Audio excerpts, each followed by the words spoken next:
Everybody, and welcome to Friday. You made it to the end of the week. Congratulations. If you don't do anything else, you made it to Friday. I'm Renita Young, and this is Your Money Story.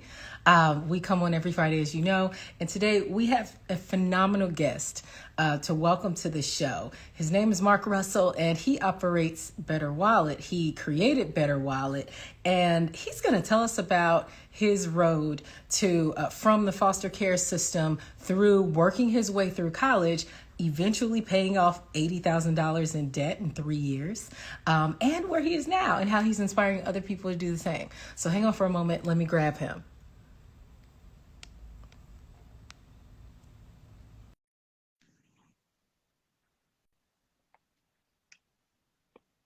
He should be coming on in just a moment, folks. Hey, Hey, good I'm morning in. to you. How's it going?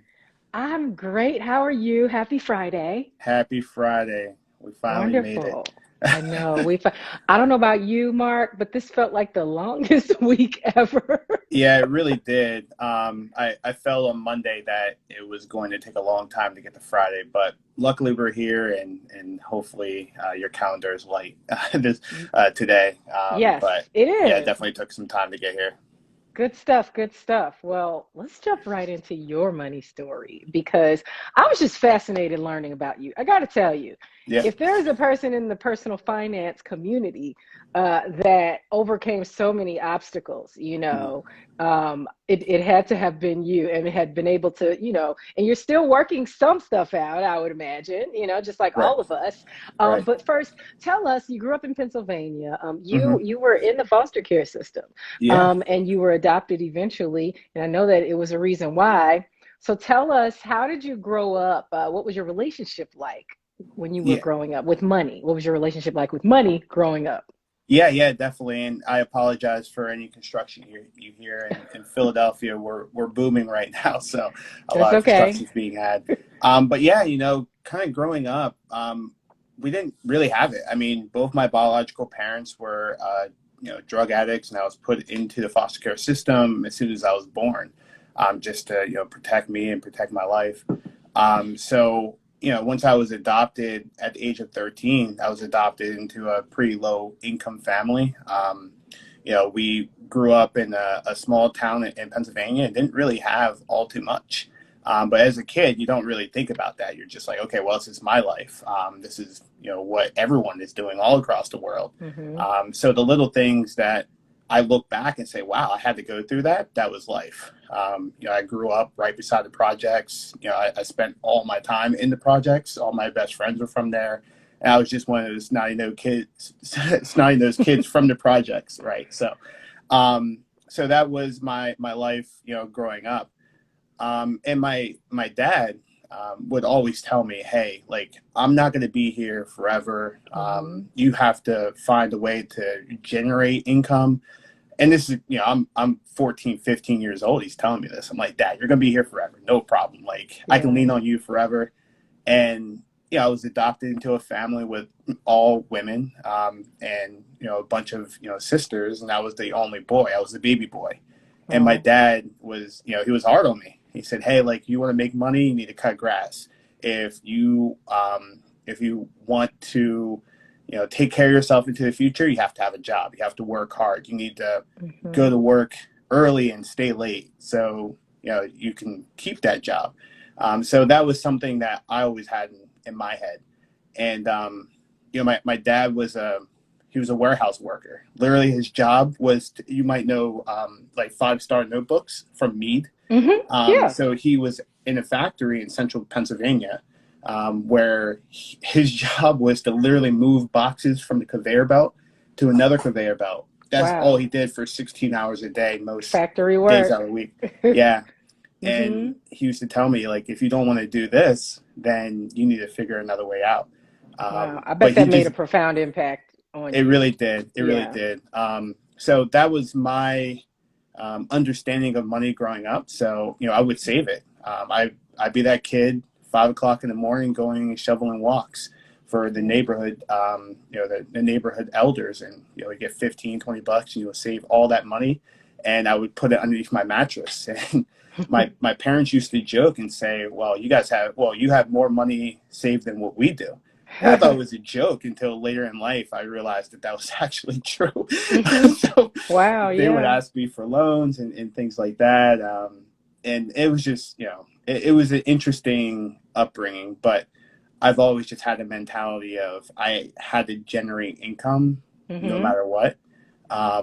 And no one's going to do it for me, and I have to work hard in order to do that. And you carried that along in college when you were at Penn Yeah, State, right? You right. took every job you could to Everything. help pay for college. What were some of the jobs you had? Yeah, yeah. So just to give some context, growing into growing up in a lower income family, we didn't have money to go to school. That Hmm. just wasn't a thing.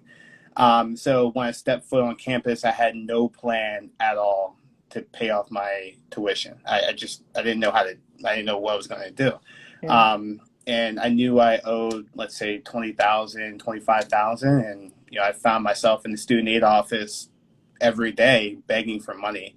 I learned at the age Mhm. of 18 how to negotiate and how to sell my credentials and everything. That's cool.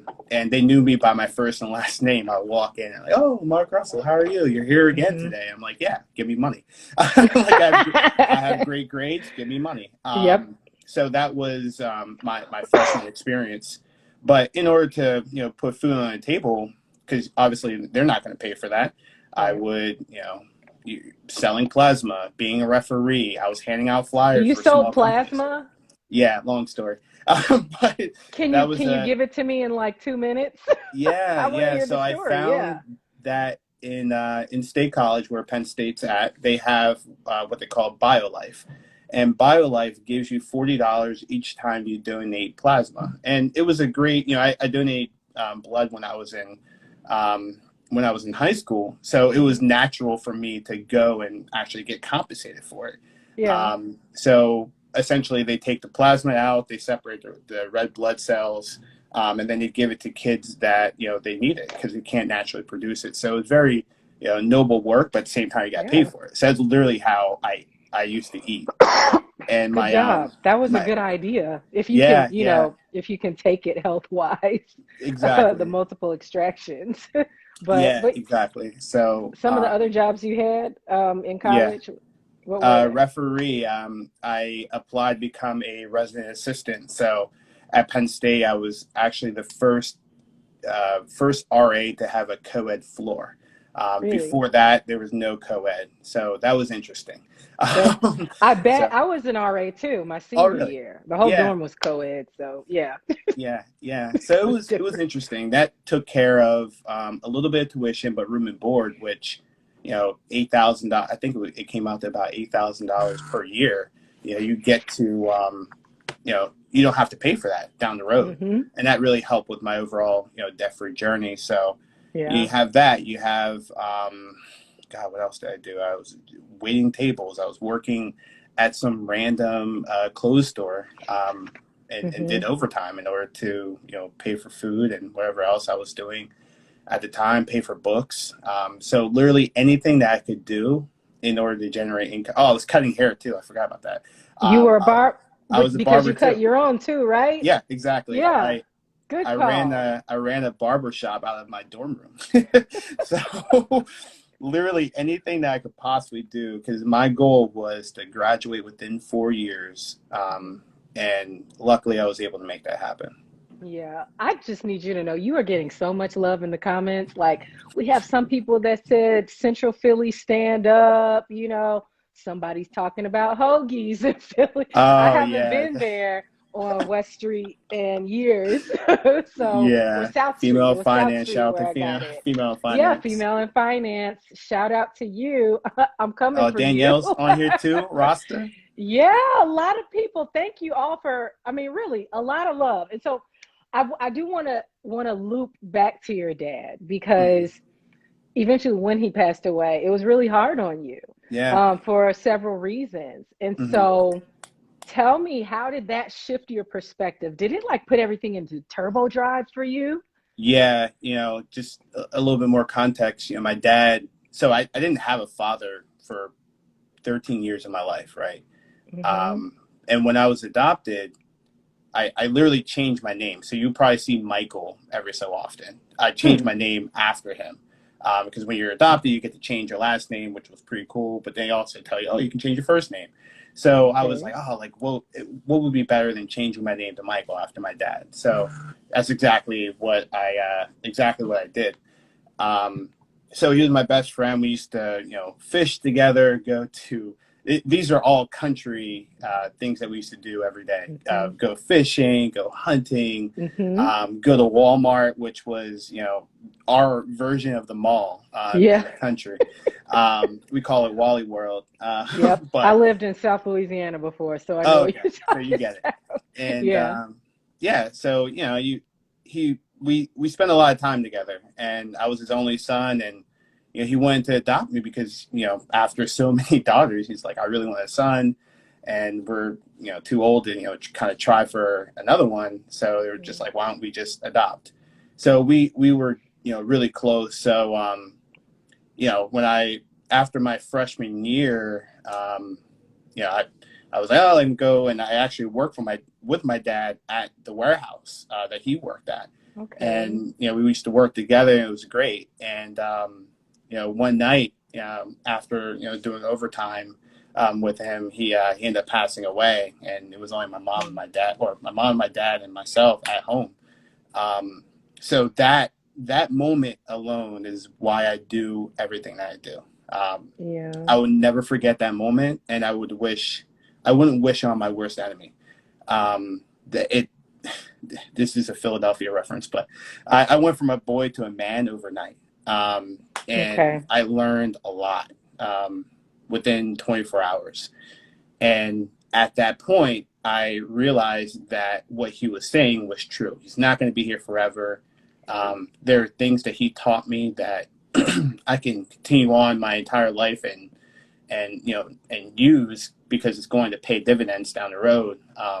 Mm-hmm. But yeah, it really impacted me, and it really did go into overdrive.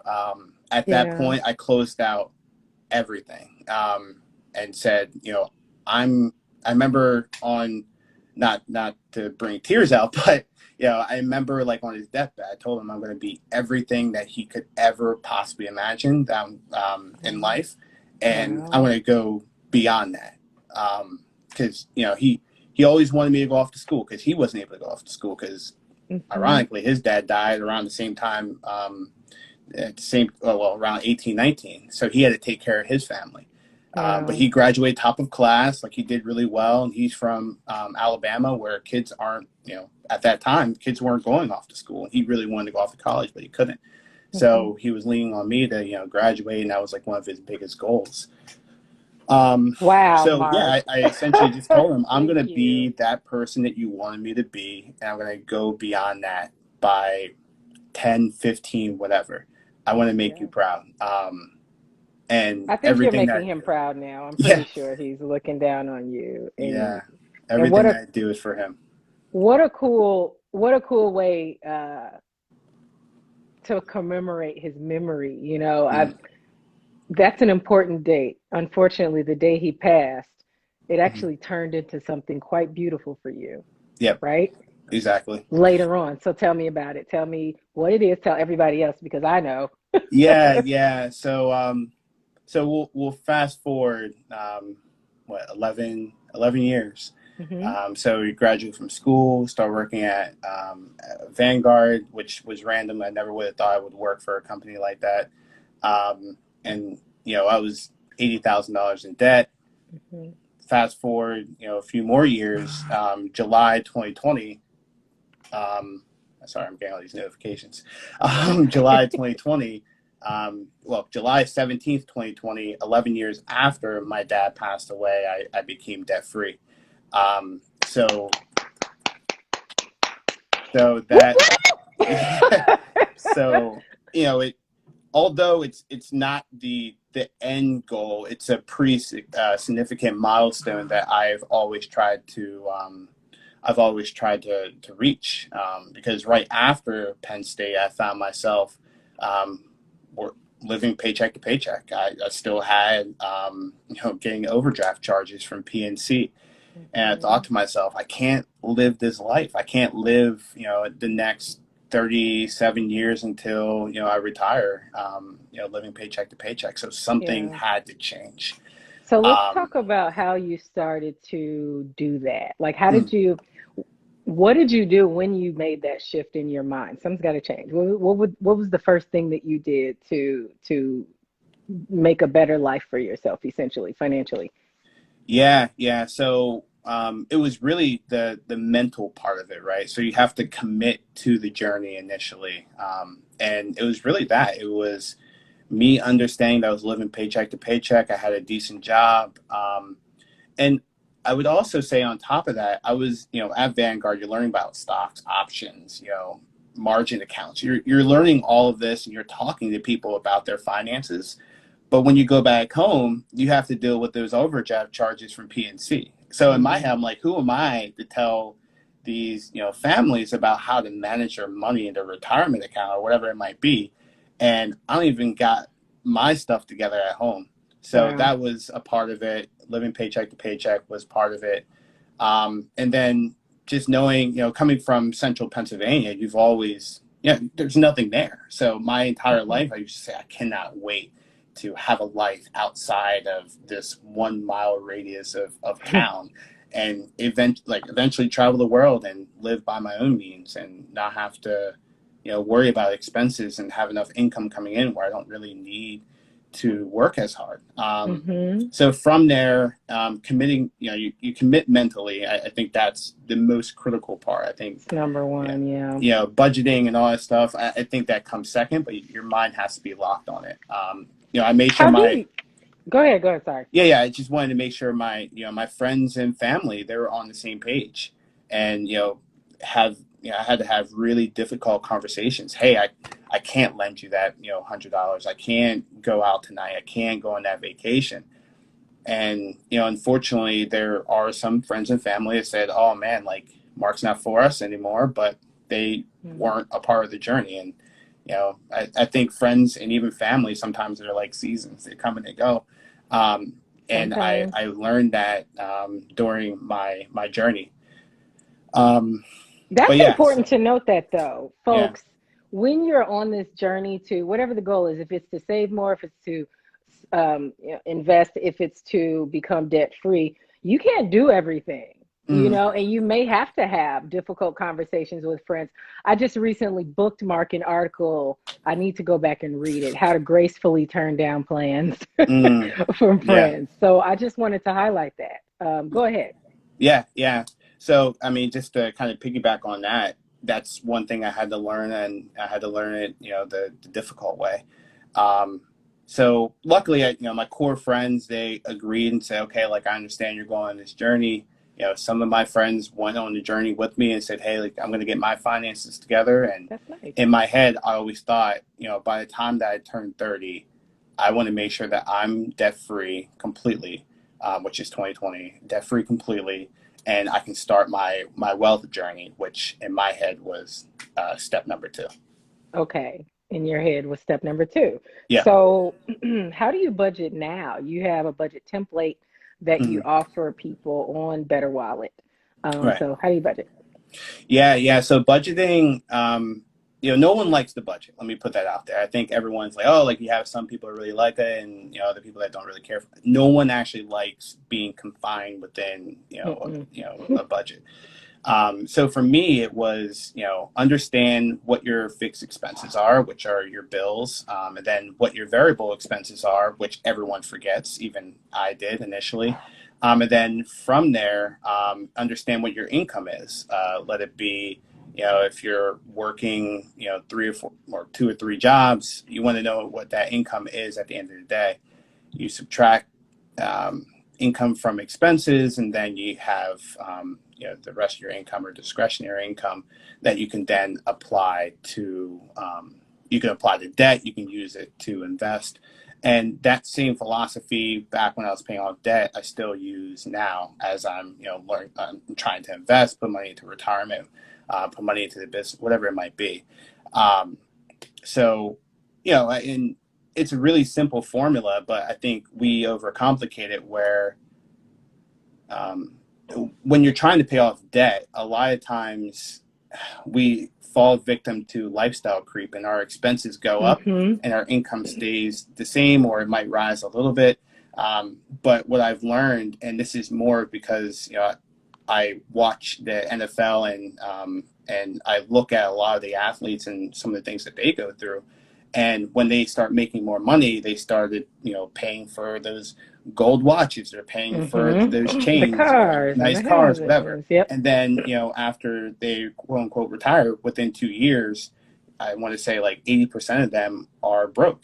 So as I used to watch that as a kid, I realized that I couldn't fall victim to that same issue. Um, so yeah, when it comes to budgeting and my budget template, that's something I have in there is, you have your fixed expenses, variable expenses, you have an area for income as well. Then you subtract income from all of your expenses, and then you have the money at the end. The game is to decrease your overall expenses, more specifically your um, not needed expenses, your wants, if you will. Mm-hmm. And then you have more money at the end of the day to do what you want to do with it. Very well put. Mm, Very well put. So when you started to pay off debt, like what did you do then? Did you cut from, kind of what you just ended with right now? You cut from the places that you didn't necessarily need 100%? right, right. So I started first at my expenses. So I looked at, okay, where am I spending? Well, actually, I take a step back. I had to understand first where all my money was going because at the time I was like making like 50,000 at Vanguard, and I, subtract, half. So I'm like, all right, 25,000 after taxes and 401k.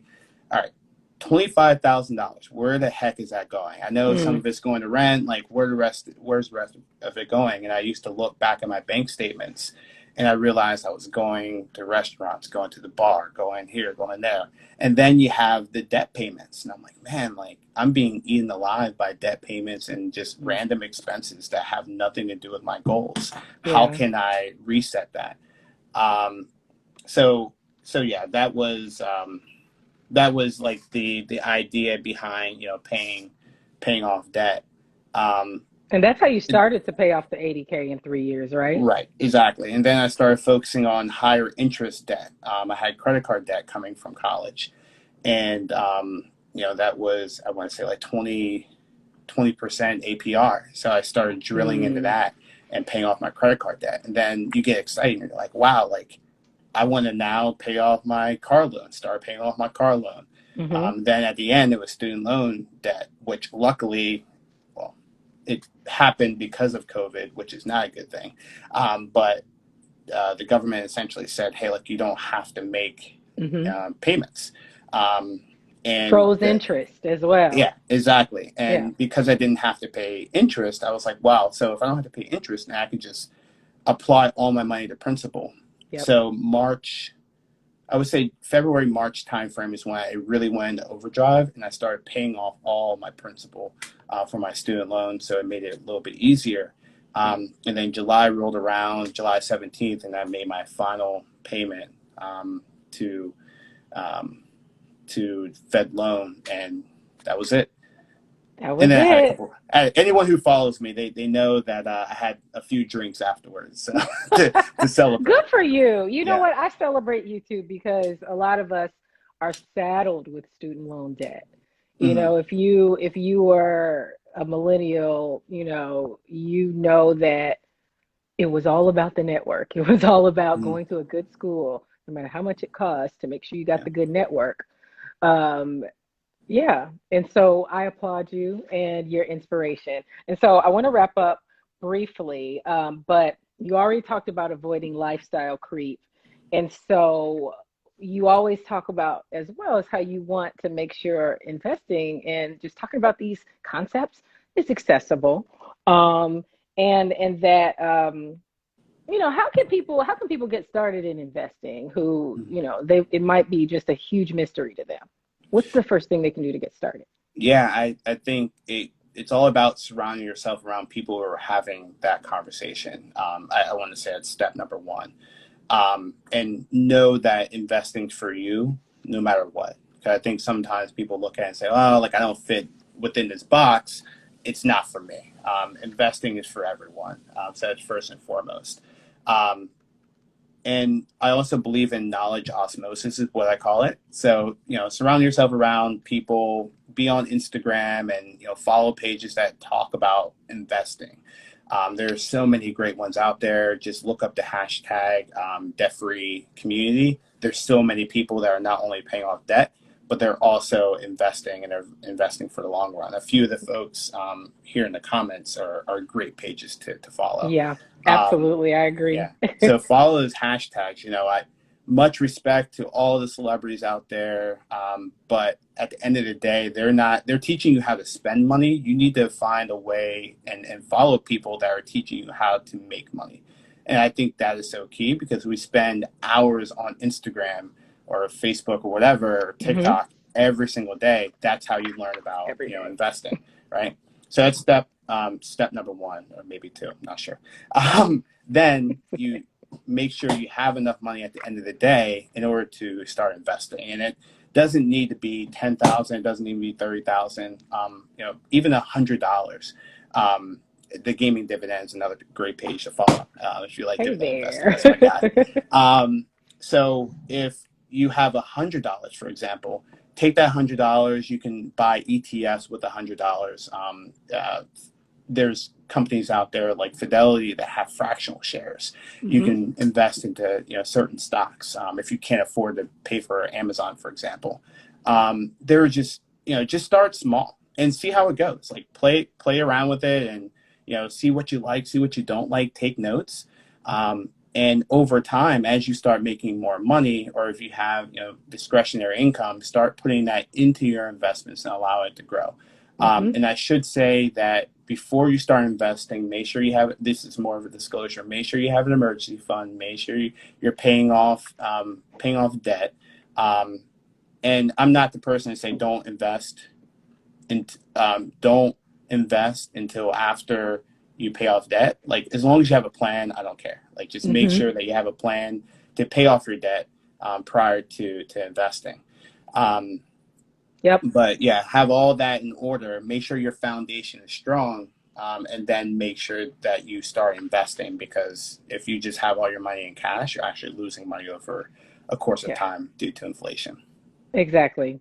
Yeah, You're definitely not making as much in the savings accounts yeah, because even the highest interest bearing savings accounts, hmm, uh, what 0.1% maybe right, maybe right, around that. But okay, final question. hmm, um I always like to ask people about money fears because hmm, they're real, and they not only stop people from being able to reach their full earning potential, but when some people do reach that earning potential, they could leave them feeling guilty. It's almost like survivor's guilt, right? hmm. And so what is your money fear, if you still have one, or if it, does it come back around? And then what do you do to stop that from turning into a full narrative? Yeah, yeah. That's a really good question. One I didn't really think all too much about. I think in general, money fears stem from not really knowing the power of money, not knowing how to generate it. Money is a very emotional topic. I would say, just as I was going through my journey, I didn't really understand how money worked, and that's what led me to the most fear. So Mm, I would recommend that you go and you learn about money as much as possible, how it works, taxes, you know, how you're able to generate it, how can you passively bring in money, how can you invest it, and I think that would take a lot of the fears away. That's one, and then number two, have conversations with people that understand how money works, and have conversations with people that you have relationships with, let it be your wife, your kids, or what have you, so they don't have to have that same fear, and so for you guys to be on the same page. But as of right now, I wouldn't say I necessarily have a money fear. My job and what I like to do is help other people get over their specific fears, because I think money is something that's very liberating, but at the same time, it can hurt you if you don't respect it in the way that you should. mm. Wow, I think that's a great place to close out. Yeah, Brilliant ideas, brilliant mindset on money in general. Thank you so much for joining me. absolutely. I Thanks for really inviting me. appreciate this. Of course, of course. And you have a wonderful day. And everyone, if you want to learn more about Mark, if you want to learn more about Better Wallet and the dollar bucket budget, is it? Yeah, the dollar budget. Dollar budget, Yeah. pardon me. Then make sure you hit up Better Wallet. He's everywhere is Better Wallet. And yeah, guys, have a wonderful, empowering day. You Mhm. too, Mark. Yeah. Thank you much. I'll talk to you You're later. welcome. Bye. Bye.